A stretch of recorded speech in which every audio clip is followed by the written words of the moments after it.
Muy buenos días, muy buenas tardes y muy buenas noches, mis amigos de la plataforma Fe y Razón y aquellos amigos de las diferentes plataformas que muy gentilmente enlazan con nosotros en este programa cultural. El día de hoy, pues, tenemos como invitado a nuestro amigo Juan Manuel Aragués Estragués, filósofo español, profesor de filosofía en la Universidad de Zaragoza, España.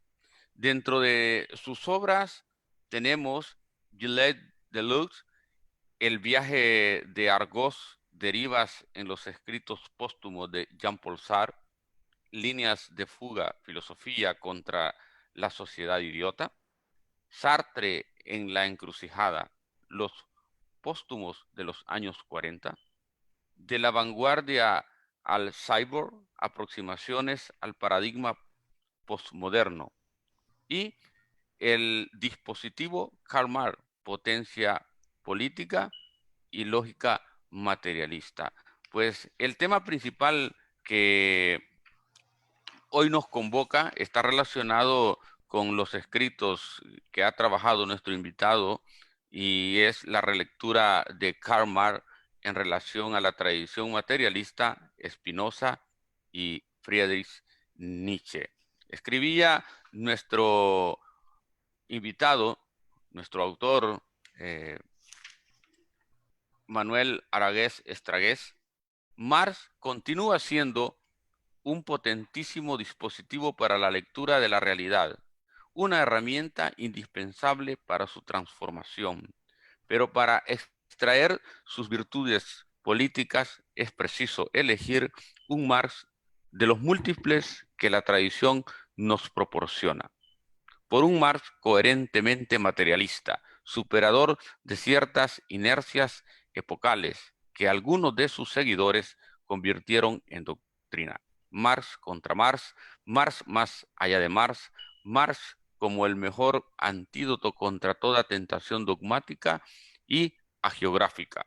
Karl Marx como acontecimiento filosófico, a partir del cual el materialismo abandona su condición subterránea que solo reivindicará para viejos topo erosionar los cimientos del sistema. ¿Qué tal, mi amigo Juan Manuel? Encantadísimo de estar aquí con vosotros y vosotras y de compartir un rato filosófico.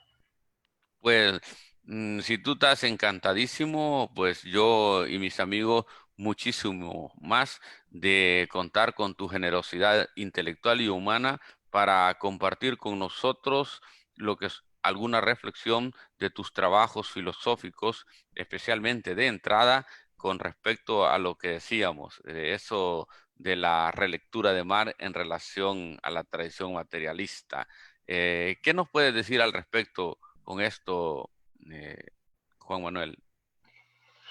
Bueno, yo llevo un tiempo trabajando a Marx, centrado sobre todo en intereses políticos contemporáneos, es decir, no me aproximo a Marx de una manera, como decías anteriormente, geográfica. No me interesa esa perspectiva de la filosofía, sino que a mí me interesa sobre todo la dimensión más práctica de la filosofía, que es precisamente la que reivindicaba el propio Marx, ¿no? Entonces mi interés es bucear en Marx como herramienta para leer el presente, para intervenir sobre el presente y para hacer política, ¿no? Y en ese sentido, pues entiendo eh, de los que hay muchos Marx, hay muchos Marx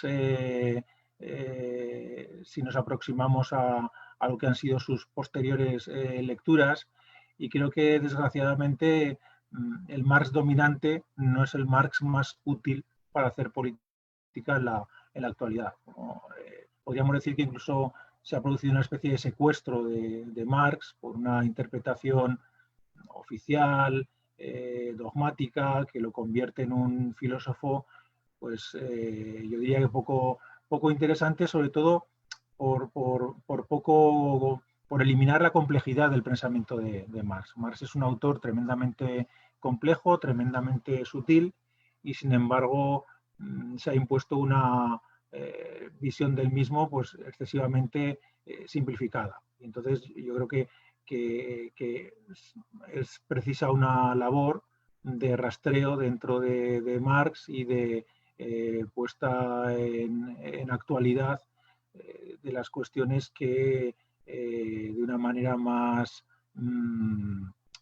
precisa Marx desarrolló para hacer política con efectividad en el 19, pero también que pueden ser útiles para hacer política en el 21, ¿no? Y en ese sentido, pues yo creo que hay un primer gesto importante que es insertarle la tradición materialista, ¿no? Porque es curioso que hay un constante empeño en establecer un vínculo entre Marx y Hegel, que es un vínculo innegable. Evidentemente, Marx es un discípulo de Hegel, bebe de fuentes hegelianas, bebe de fuentes idealistas, pero creo que donde realmente hay que situar a Marx es en la tradición materialista, y que precisamente lo que podemos encontrar en el primer Marx es un constante esfuerzo por alejarse de esas inercias del idealismo y del hegelianismo. Es más, entre el 42 y el 47, la totalidad de la obra de Marx es una obra dirigida a poner en cuestión a Hegel, ¿no? Desde su tesis doctoral, que redacta sobre la figura de Demócrito y Epicuro, sobre el materialismo de Demócrito y Epicuro, pues hasta Miseria de la filosofía. Encontramos ahí todo un recorrido filosófico, la introducción a la crítica de la filosofía del derecho de Hegel, la crítica a la filosofía del Estado de Hegel, la ideología alemana, la Sagrada Familia, las tesis sobre Feuerbach. Son todas ellas obras en las que Marx está confrontando con la tradición idealista, haciendo una crítica al hegelianismo e intentando encontrar su camino filosófico, su camino materialista.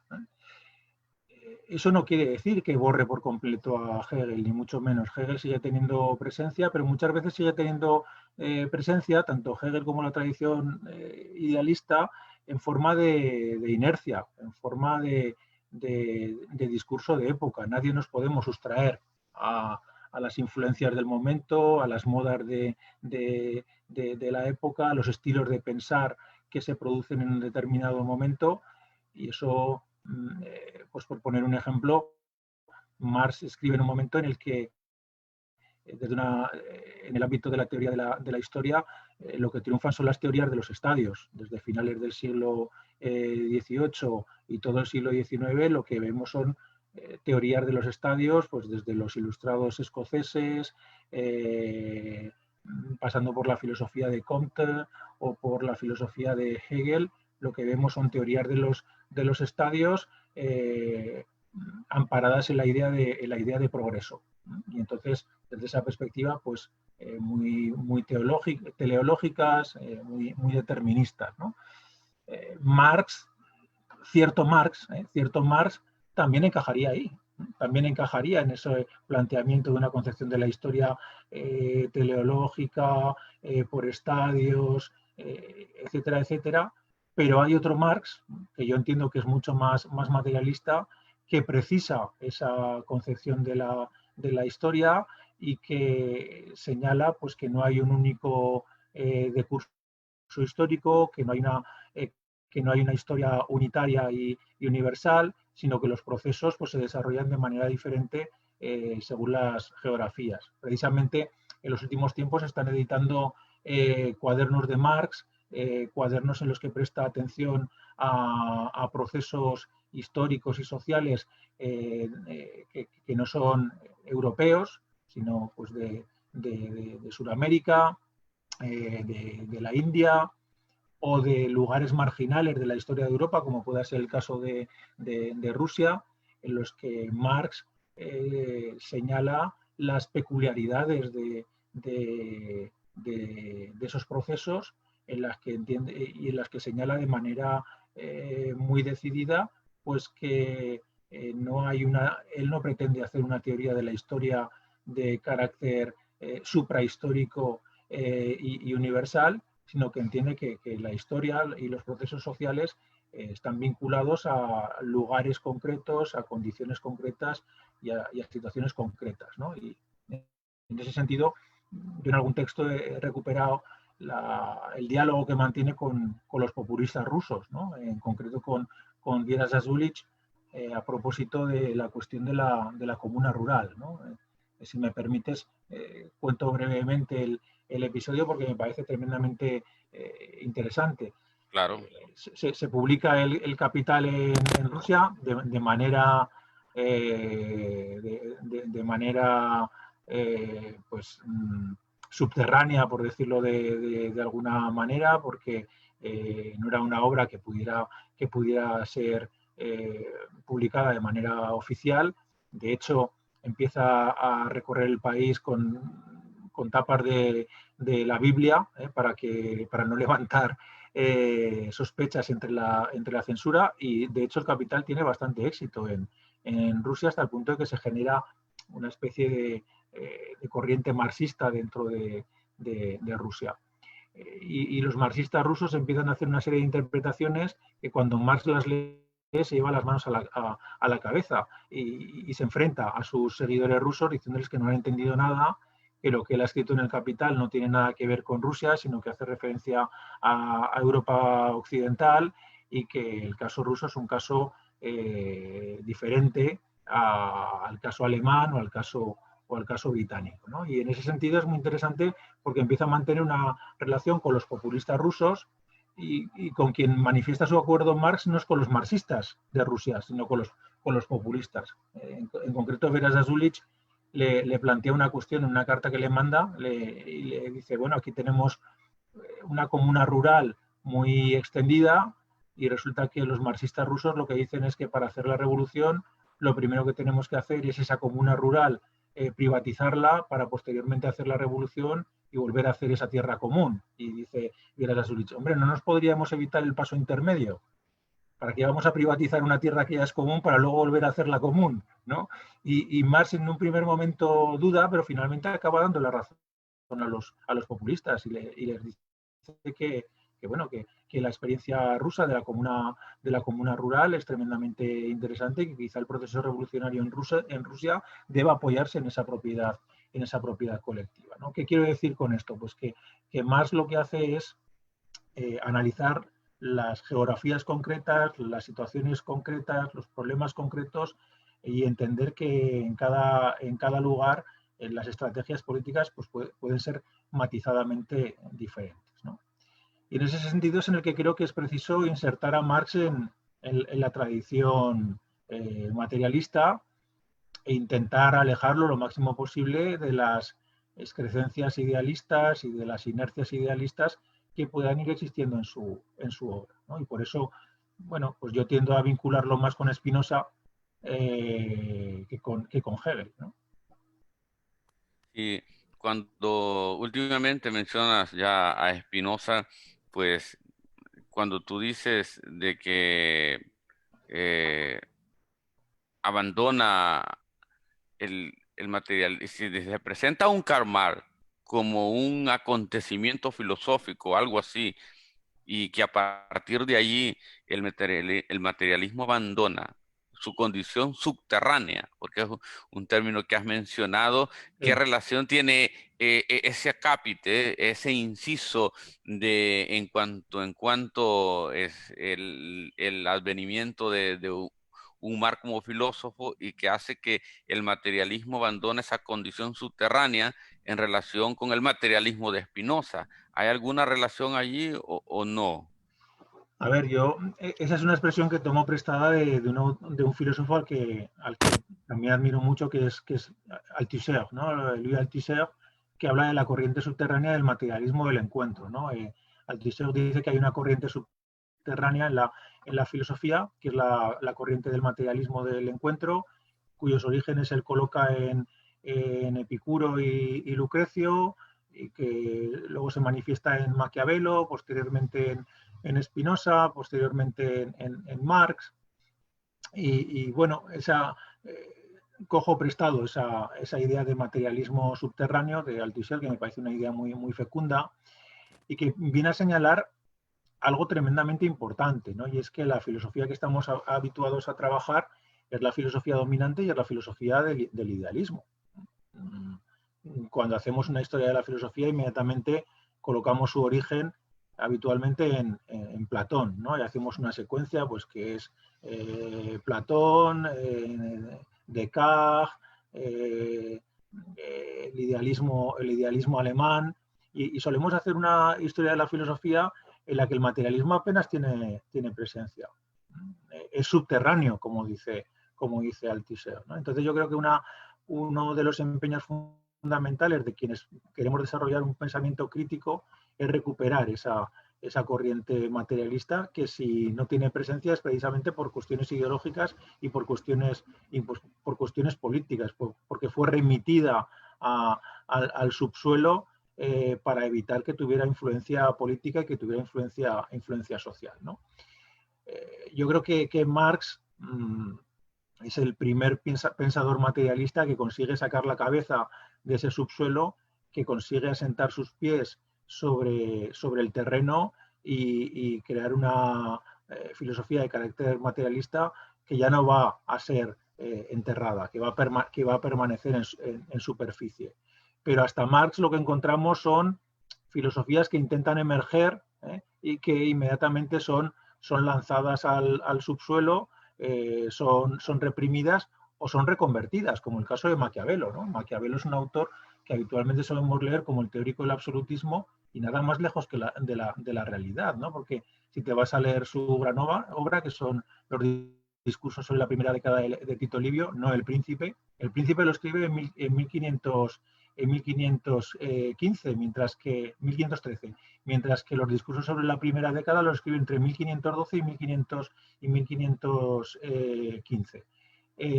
Si te vas a esa obra, lo que te encuentras es un Maquiavelo absolutamente democraticista, que está reivindicando una práctica política de carácter democrático frente al poder absoluto, hasta el punto de que Spinoza va a recoger los planteamientos de Maquiavelo, hasta el punto de que los revolucionarios ingleses del 17 también se van a apoyar en los textos de Maquiavelo. Y sin embargo, el Maquiavelo que nos ha llegado a nosotros es un Maquiavelo defensor del poder absoluto. Bueno, es una lectura absolutamente parcial y deformada de Maquiavelo. Entonces yo entiendo que es preciso recuperar esa tradición materialista y en esa tradición materialista ocupa un lugar luminoso y fundamental Spinoza, ¿no? ¿En qué sentido? Pues yo diría que en dos sentidos, ¿no?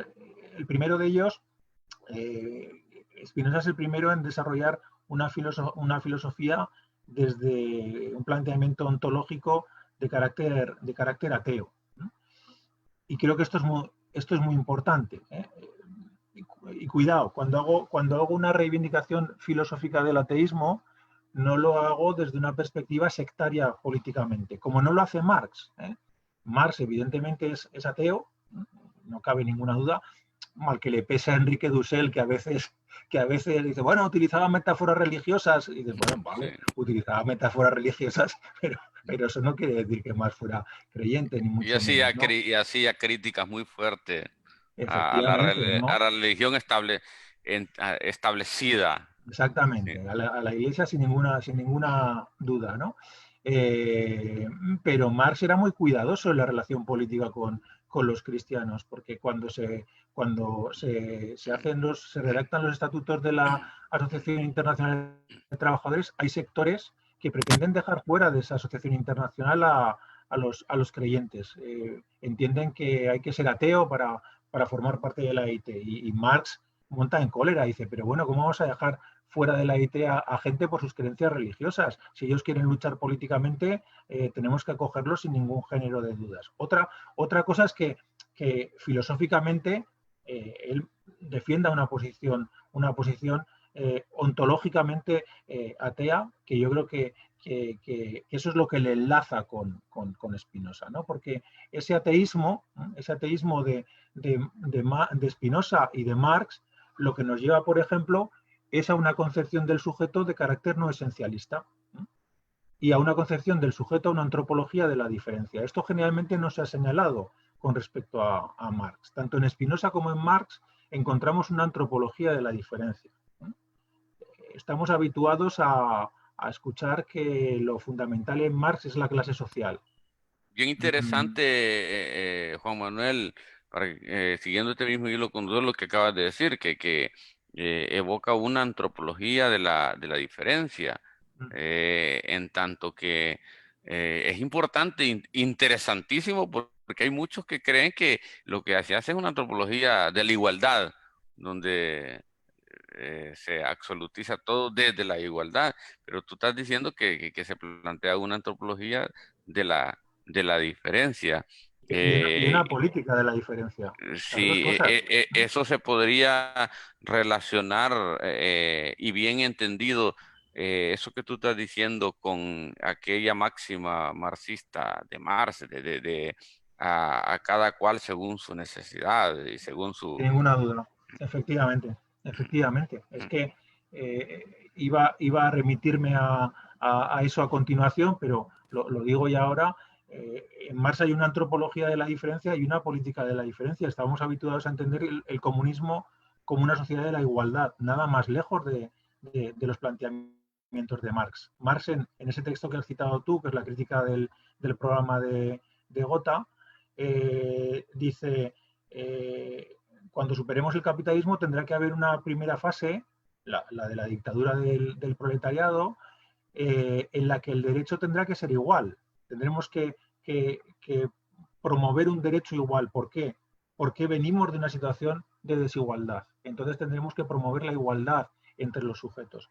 Pero cuando superemos esa fase, que se entiende que es una fase además corta, lo que tendremos que tender es a una política de la diferencia, articulada sobre la base de ese principio que tú has señalado, de cada cual según su capacidad, a cada cual según su necesidad, porque más se entiende que somos sujetos diferentes, que no tenemos necesidades iguales y que por lo tanto la política debe estar centrada en dar satisfacción, en dar salida a esas necesidades diferentes que tienen los sujetos. Con lo cual, el planteamiento político de Marx es un planteamiento de la diferencia, que viene de una antropología de la diferencia. Como decía anteriormente, estamos habituados a entender que lo fundamental para Marx es la clase social, y punto. Y punto. Marx, afortunadamente, no es tan simplista como muchos de sus seguidores. Marx, en absoluto, es tan simplista que diga que aquello que caracteriza a un sujeto es exclusivamente su clase social. Para nada, ¿no? Esto, por ejemplo, fue muy criticado por parte de Jean-Paul Sartre, que yo creo que fue uno de los más lúcidos lectores de Marx en la buena parte del siglo XX, cuando se enfrenta a los marxistas oficiales franceses y les dice, claro, es que estos marxistas oficiales franceses, cuando se ponen a hacer, por ejemplo, teoría de la literatura, se despachan a Flaubert o a Valéry diciendo que eran dos pequeños burgueses, ¿no? Y Sartre dice, eso es no decir absolutamente nada. O sea, decir de alguien que es un pequeño burgués y que por eso ha escrito determinadas obras, ¿cuántos pequeños burgueses ha habido que no han escrito esas obras? Si queremos entender a Flaubert, si queremos entender a Valéry, tendremos que hacer un análisis mucho más minucioso de los sujetos. Bueno, pues precisamente en esta dirección es en la que apunta Marx, cuando en su tesis sexta sobre Feuerbach dice que la esencia humana es el conjunto de las relaciones sociales. ¿No? El conjunto de las relaciones sociales. Marx no dice la esencia humana es su clase social. ¿No? Lo que te determina como sujeto es la clase social a la que perteneces. No, no. Marx dice el conjunto de las relaciones sociales. Claro, ¿qué son las relaciones sociales? Pues evidentemente la clase a la que perteneces. ¿Cómo no va a ser importante la clase, sobre todo en el siglo XIX, cuando los sujetos de los que está hablando Marx dedicaban 12, 13 horas diarias durante 6 o 7 días a la semana a trabajar? ¿Cómo no iba a ser eso importante si casi no les quedaba tiempo para otra cosa? Pero Marx, a pesar de ello, señala que no solamente es esa relación social la importante, está la familia, están los amigos, está cualquier gesto social que pueda realizar, cualquier colectivo en el que puedas participar y que te influye a la hora de pensar. Es más, en la ideología alemana, redactada junto con Engels en 1845, dice aquello tan conocido de que no es la conciencia la que determina la vida, sino la vida la que determina la conciencia. No dice la clase social nuevamente, no dice la clase social, dice la vida, con la complejidad que tiene ese concepto. Es decir, Marx lo que está diciendo es que aquello que pensamos es el resultado del conjunto de nuestra vida, de todo lo que hacemos, de todo lo que nos sucede. Y como la vida de cada uno es diferente a la vida de los demás, como nuestras relaciones son diferentes a las de los demás,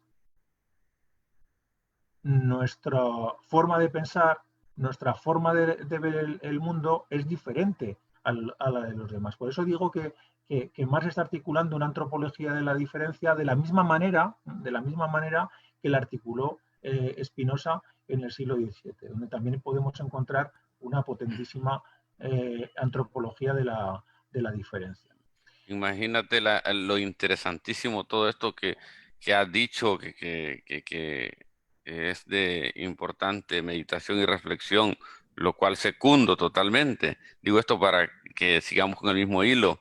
Y mencionaste hace unos momentos la cita de lo que es la crítica del programa de Gotha, en cuanto el texto más o menos dice cuando haya desaparecido la subordinación esclavizadora de los individuos, algo así, la sociedad podrá escribir en su bandera y menciona de cada cual según sus capacidades, a cada cual según sus necesidades.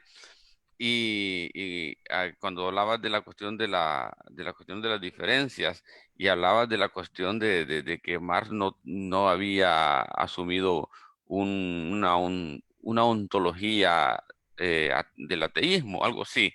Y el último párrafo de este inciso, cuando dice a cada cual según sus necesidades, está en el programa de Gotha, crítica al programa de Gotha, pero esa parte, ya no la parte donde dice según sus capacidades, sino a cada cual según sus necesidades, lo encuentro aquí en un texto novotestamentario. La extracción que hago, más que todo para cuestiones comprensibles históricas, no cuestiones espirituales.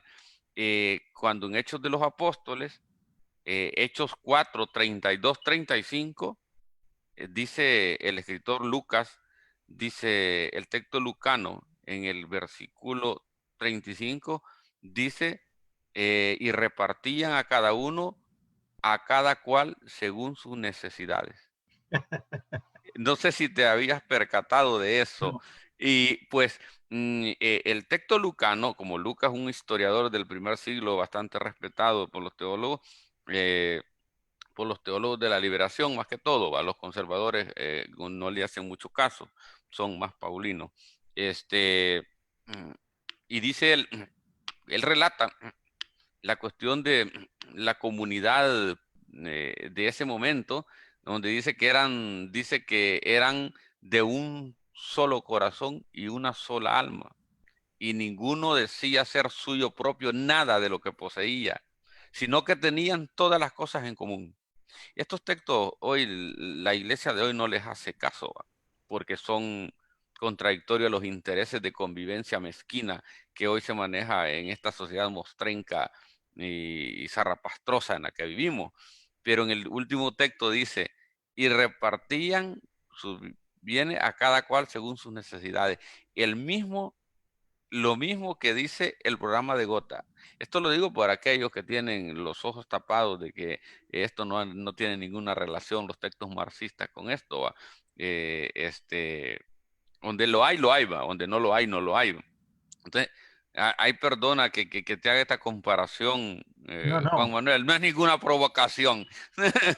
No, Ah, no, lejos de provocarme, lo que me parece es muy pertinente y además muy inspirador, muy inspirador porque yo soy de la opinión de que lo importante a la hora de hacer política es la capacidad de establecer un programa político, sin preguntar a nadie de dónde viene ni que enseñe su carnet de identidad. Quiero decir que si somos capaces de ponernos de acuerdo en un programa político compartido,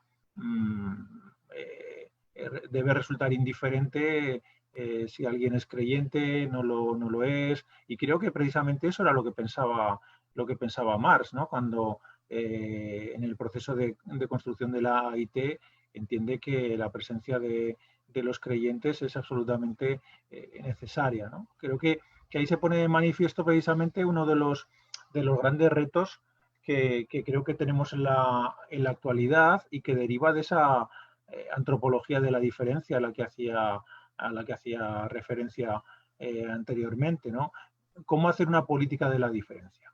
¿Cómo desarrollar una política de la diferencia? Porque claro, siempre hemos partido desde la idea de identidad, de semejanza, de igualdad, con lo cual, bueno, pues partíamos de la idea errónea de que debíamos tener ya de por sí intereses compartidos e intereses comunes. Lo que vemos es que esto no es así. Lo que vemos es que, y sobre todo en la actualidad, vemos que las luchas están alimentadas por preocupaciones, por intereses, por identidades que muchas veces tienen poco en común a priori, ¿no? Vemos que la lucha de crítica contra el capitalismo, pues en ocasiones tiene perfiles ecologistas, en ocasiones tiene perfiles obreristas, en otros tiene perfiles feministas, en otros puede tener perfiles indigenistas. Y lo que habría que ver es cómo somos capaces, de qué manera somos capaces de articular esas diferencias. Cómo podemos construir un programa político compartido entre todos esos sujetos críticos que somos conscientes de que la sociedad contemporánea, esa sociedad zarrapastrosa que has dicho tú, que me ha gustado mucho el adjetivo que has utilizado, esa sociedad zarrapastrosa, esa sociedad opresora y esa sociedad además que no tiene recorrido, porque si seguimos en esta dirección en la que estamos actualmente, pues vamos absolutamente al desastre. ¿Cómo somos capaces de articular un programa que pueda cobijarnos a todos sin renunciar completamente a nuestras especificidades, sin renunciar a nuestras diferencias, sin crear un bloque monolítico, que ese ha sido otro de los grandes errores que hemos tenido habitualmente en la izquierda, entender que tiene que haber una posición monolítica en la que no caben las disidencias, ¿no? Más bien la cuestión es cómo construir lo común desde la disidencia, desde la singularidad, desde la particularidad, desde la diferencia, ¿no? Y en ese sentido, Marx es nuevamente tremendamente útil. Marx es nuevamente tremendamente útil, como también lo es Spinoza, porque la segunda cuestión que quería señalar de Spinoza y de Marx es que ambos dos están tremendamente atentos a la potencia de lo colectivo, ¿no? Entienden que la única manera de hacer política es a través de la agrupación de fuerzas, componiendo a los sujetos, creando un sujeto colectivo lo más poderoso, lo más potente posible. Y en la construcción del sujeto, Marx dice una cosa que habitualmente no se dice desde el marxismo. Marx señala una cosa, esto lo hace en Miseria de la filosofía. Marx señala que primero es la lucha de clases y luego aparecen las clases, cosa que yo he subtitulado mi obra Lógica materialista porque creo que la lógica materialista no es igual que la lógica idealista. En la lógica idealista primero tendría que haber clases para que luego pudiera haber lucha de clases. ¿Cómo va a haber lucha de clases si primero no hay clases? Pues Marx invierte esa lógica. Y Marx dice, no, mire, primero hay lucha de clases. Y después de la lucha de clases se construyen las clases. Esto tiene mucho que ver con algo que dice actualmente un autor difuso que a mí me gusta mucho, que es el Comité Invisible. El Comité Invisible, que es un colectivo francés que tiene libros tremendamente interesantes, dice que no es el pueblo el que crea la revuelta, sino la revuelta la que crea su pueblo. Hay una revuelta y en la revuelta aparece el sujeto de la revuelta. Marx apunta en esta dirección y lo que está diciendo es que primero aparece una lucha y en esa lucha se constituye un sujeto. Con lo cual, Marx está huyendo del esencialismo que muchas veces atraviesa a la izquierda y que a la izquierda, a los sectores críticos, y que dicen, ¿cuál es el sujeto de la revolución? El proletariado. ¿Cuál es el sujeto del feminismo? La mujer. ¿No? Y si no eres proletario, no eres mujer, no puedes participar en la lucha. Marx dice, no, cuidado, forma parte del sujeto todo aquel que se implica en la lucha. ¿No? Todo el que lucha contra el capitalismo forma parte de la clase obrera. De la misma manera, podríamos decir, todo aquel que se implica en la lucha contra el patriarcado forma parte del sujeto feminista. Creo que si abordamos la cuestión del sujeto político desde esta perspectiva, nos evitaríamos muchos de los problemas que habitualmente hemos tenido, que son problemas fundamentalmente de sectarismo, en los que hemos ido a buscar esencias. Solamente determinadas esencias pueden representar una determinada lucha. ¿No? Marx lo que entiende es que es la práctica lo que define el sujeto. También en las tesis sobre Feuerbach dice que intentar resolver las cuestiones en el ámbito de la teoría es escolástica, que las cuestiones se resuelven en la práctica. Entonces, si preguntamos quién es el sujeto de la revolución, Marx diría los que están luchando. Ese es el sujeto de la revolución. Y no miraría si tienen las manos manchadas de grasa, ni qué sexo tienen, ni etcétera, etcétera, ¿no? Sino que vería que están implicados en una práctica política concreta. Eso me parece tremendamente interesante porque, insisto, nos podría ayudar a resolver problemas que tradicionalmente hemos tenido, tanto en el movimiento obrero como actualmente en el movimiento feminista. Efectivamente, bien interesante lo que apuntas en esa relación de concebir la lucha tanto desde Marx en relación con, en este caso, con Spinoza. Este, mencionabas hace un rato la cuestión parece, del otro pensador, de Friedrich Nietzsche, y tal vez alguna pincelada de esta relación entre, así como existe entre Marx con Spinoza y con Friedrich Nietzsche, que desde luego ya solo mencionar el nombre Nietzsche ya llama la atención, ¿va? En todos los ámbitos académicos y de tertulia y de coloquiales, pues mencionar a Nietzsche pues despierta una emotiva atención de todo público, porque es un autor muy complejo y controversial, ¿va? Pero algunas pinceladas con respecto a esta relación, Juan Manuel, con Nietzsche. Sí, bueno, yo creo que el vínculo entre Marx y Nietzsche, pues efectivamente, algunos puede llevarles a dar un respingo, ¿no? Generalmente Nietzsche es un autor que es visto con cierto recelo desde algunos sectores, eh, también como consecuencia de esa manipulación y tergiversación que se hicieron de los textos de Nietzsche por parte de su hermana. Pero yo creo que en Nietzsche hay una enorme potencia política implícita, no explícita. Yo no me refiero a la política a la política de Nietzsche, en primer lugar porque hay pocos textos políticos de Nietzsche, en segundo lugar porque quizá lo que diga estrictamente Nietzsche en política no me es útil, pero sí que me es tremendamente útil su concepción del sujeto, su concepción epistemológica, porque tienden a apuntalar esa mirada materialista a la que antes hacía referencia. Yo creo que no podemos hacer política sin desconstruir el pensamiento idealista.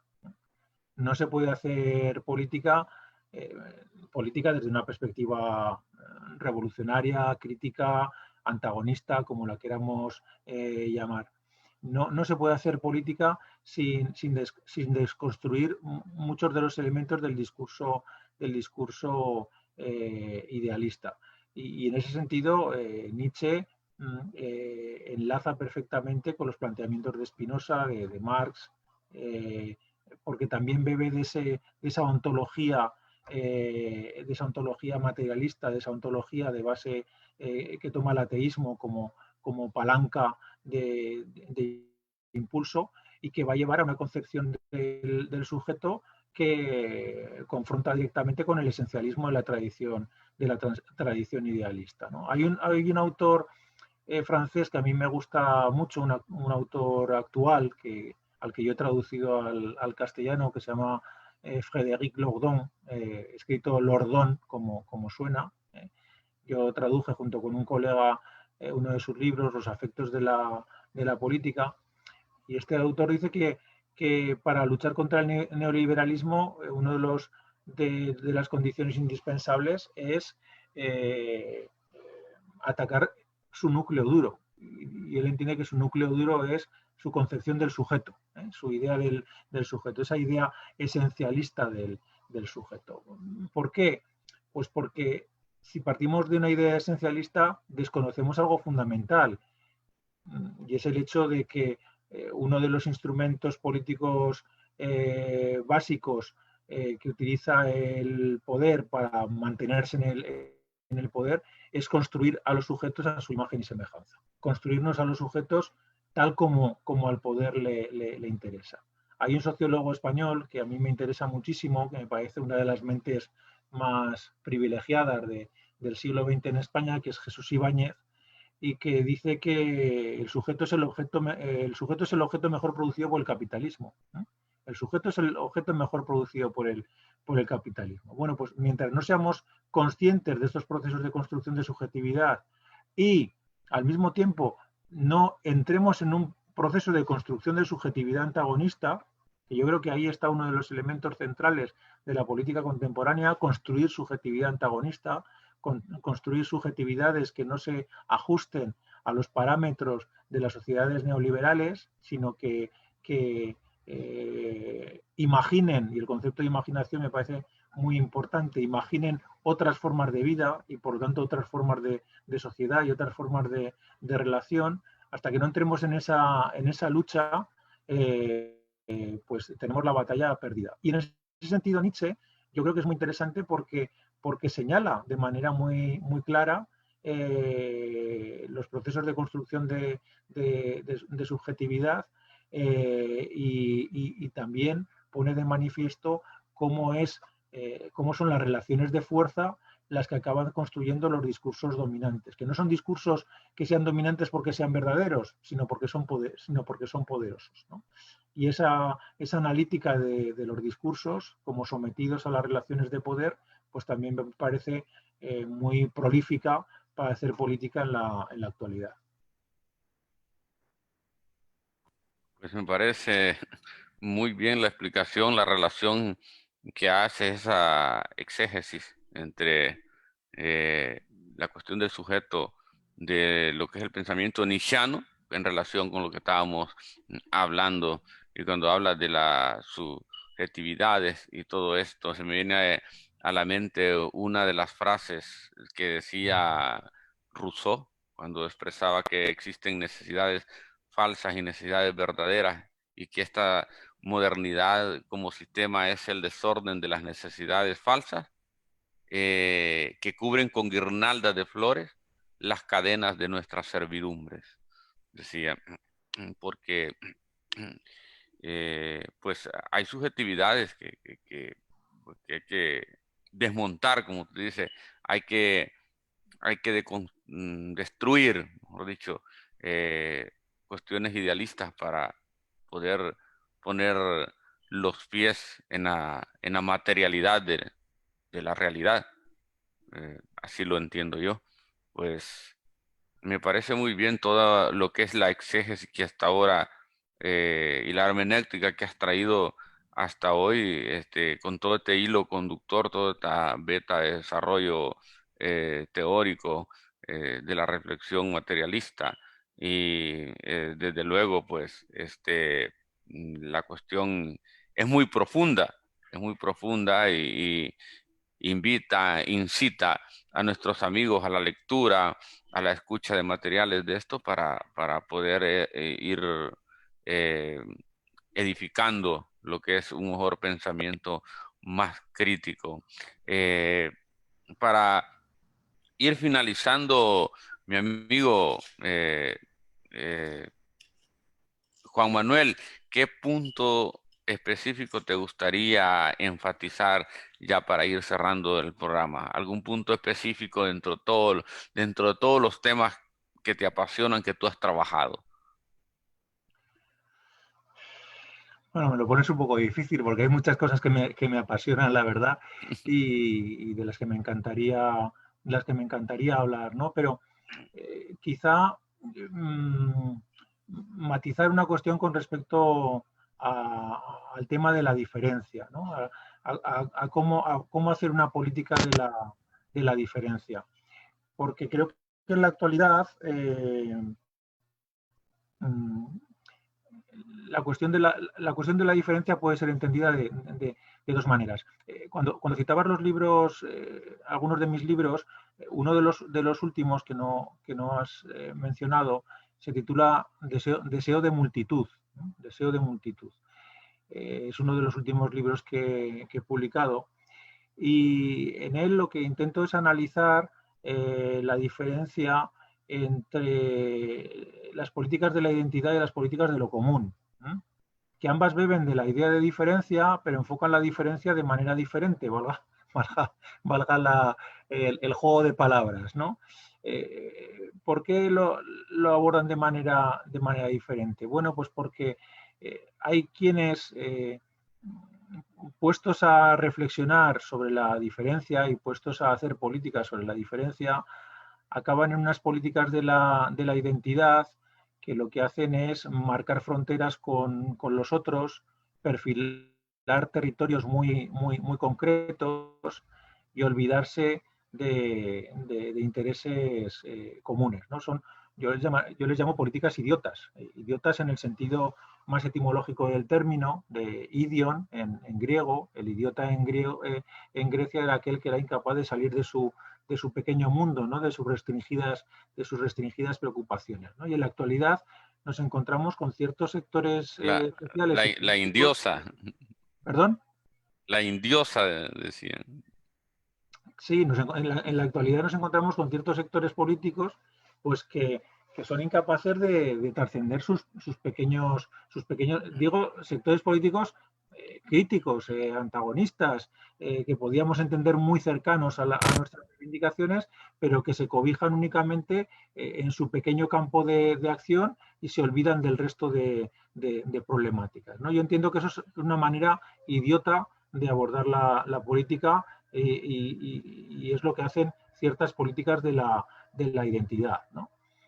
Frente a ese planteamiento, yo abordaría con un neologismo que he acuñado a partir también del griego, por una política koinota, de koinon, frente a lo idion, lo particular, lo koinon, lo común, ¿no? Que lo que entendería es la necesidad de, efectivamente, de plantear una política de lo común, sin renunciar a nuestras diferencias constitutivas, sin renunciar a nuestras singularidades, pero siendo capaces de levantar la vista, de mirar hacia el horizonte y de intentar construir un programa político compartido, un discurso político compartido que cobije a una mayoría social. Creo que hay una mayoría social en este, en este planeta pues que necesita de un programa político, que necesita de una orientación para hacer frente a un capitalismo que nos lleva sin ningún género de dudas al desastre, ¿no? Entonces, eso me parece un empeño fundamental que, que, que, que en cierto modo se ve dificultado por lo que ha sido nuestra propia experiencia política y nuestras propias actitudes políticas, ¿no? Creo que si titulé ese libro Deseo de multitud, es porque creo que para construir un sujeto colectivo, al que yo llamo multitud, pero me daría igual llamarle pueblo o llamarle clase, para construir ese sujeto colectivo hace falta un enorme deseo. Lo primero que hace falta es desear ese sujeto. ¿Por qué? Pues porque creo que nuestra tradición política fundamentalmente ha bebido tradicionalmente del deseo de verdad. hemos deseado tener la verdad, hemos querido tener la verdad. Y ese deseo de verdad lo que ha hecho ha sido considerar a quien no decía exactamente lo mismo que nosotros como alguien que estaba en el error y que por lo tanto acababa convirtiéndose en el enemigo. Pero no estoy hablando de posiciones políticas muy alejadas, sino de aquellos que más cercanos estaban a nosotros. Y entonces hemos desarrollado unas prácticas sectarias, y prácticas que también eran prácticas idiotas porque solamente se centraban en los pequeños intereses de ciertos grupos reducidos. Mientras que yo creo que de lo que se trata es precisamente de lo contrario, ¿no? De lo contrario, de buscar prácticas de lo común, buscar políticas de lo común desde la diferencia que nos caracteriza. Con lo cual, ese deseo de verdad, desde mi punto de vista, debe ser sustituido por un deseo de multitud. Un deseo de multitud que además tiene debe pasar por una estrategia, desde mi punto de vista. También nuestra tradición ha sido una tradición muy atenta al hablar, al decir, a acceder a la palabra. ¿Por qué? Porque tradicionalmente hemos carecido del acceso a la palabra. Nuestra lucha ha sido una lucha por poder hablar, por poder decir, por poder participar. Pero tanto empeño en querer hablar, decir y participar nos ha hecho olvidar la necesidad de su contraparte, que es el escuchar. No tenemos tendencia a escuchar, tenemos tendencia a hablar, ¿no? Y yo creo que es fundamental para construir una política de lo común el ser capaz de escuchar al otro, escuchar qué es lo que dice el otro. Porque si partimos, como parto yo, de la idea de diferencia, la idea de diferencia lleva implícita que mi mirada no es una mirada cargada de verdad, sino que es una mirada con una verdad parcial, concreta, pequeña, ¿eh? Que debe nutrirse con otras verdades, con otras miradas. Por eso resulta absolutamente imprescindible para esa construcción de una política de lo común un proceso de escucha que nos permita ir creciendo e ir articulando una política compartida. Yo creo que este tipo de planteamientos entroncan muy bien con el planteamiento de Marx, porque beben de esa idea de una antropología de la diferencia a la que hacía referencia anteriormente, desembocan también en una política de la diferencia, como decía anteriormente, y parten de la idea de la construcción de un sujeto que no pregunta por esencias, sino que está atento a las prácticas, a los actos, a los gestos y a aquellas actitudes que nos permiten darnos las manos en una plaza y luchar conjuntamente contra la injusticia, contra la opresión y por una sociedad mejor. Bueno, ese sería quizá el último apunte que me gustaría hacer. Magistral la reflexión que haces con respecto a la cuestión de las diferencias y todo esto, que aún con nuestras diferencias, pues es posible plantear un proyecto común sin renunciar a nuestras identidades particulares. Y como esta página, te decía al principio, es Fe y Razón, pues yo lo relaciono con aquello del siglo primero, cuando los judíos pues se creían que eran el, los que se creían los únicos y los gentiles por allá, los esclavos por allá, todo esto. Y San Pablo expresa unas palabras para mí revolucionarias en este orden, que les dice ni judíos ni gentiles, ni esclavos ni libres. Ojo, para las iglesias conservadoras, para todos aquellos conservadores, dice, ni hombre ni mujer, dice, todos somos uno. Eso dijo él. Apuntando a una sociedad mejor, porque la que se vivía era una sociedad, aunque tan distante y distinta a la nuestra, pero con peculiaridades similares de pobreza, de estratificación, de marginación, etcétera, etcétera. Así que, bien, eh, te agradezco yo y mis amigos de esta plataforma, mi amigo Juan Manuel Aragués Estragués es un gusto haberte tenido con nosotros y espero que no sea la última vez. Espero que sigamos le dando tratamiento a esto, ya que nuestros amigos que nos escuchan en las diferentes Américas, como yo le llamo, América Latina, otros llaman Hispanoamérica, es tan importante pues traer esa reflexión de aquellos pensadores que son parte de lo que, mm, bueno, de donde deviene nuestra cultura,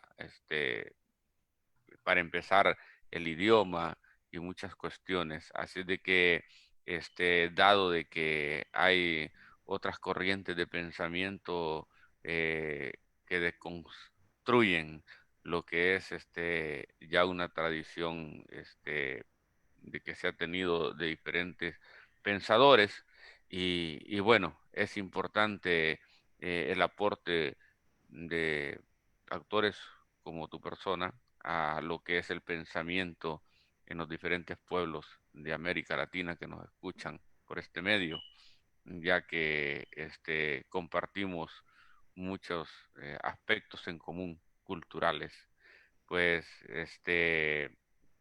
ha sido un gusto y nos seguiremos viendo, eh, espero por este mismo canal, mi amigo Juan Manuel. Un saludo y bueno, te puedes despedir de nuestros amigos.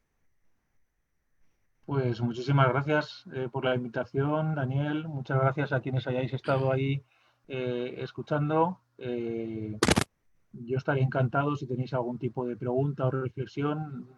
Tengo una página en Facebook y si no a través de mi correo electrónico, que es el apellido que aparece ahí, Aragüés, pero sin diéresis y sin acento, @unizar de Universidad de Zaragoza, unizar.es. Pues cualquier cosa que queráis comentarme o pues estaré encantado de entrar en contacto con vosotros y vosotras. Así que Daniel, muchísimas gracias. Ha sido un verdadero placer compartir un rato contigo. Igualmente, un saludo a todos y nos seguiremos viendo siempre por este mismo canal. Un abrazo.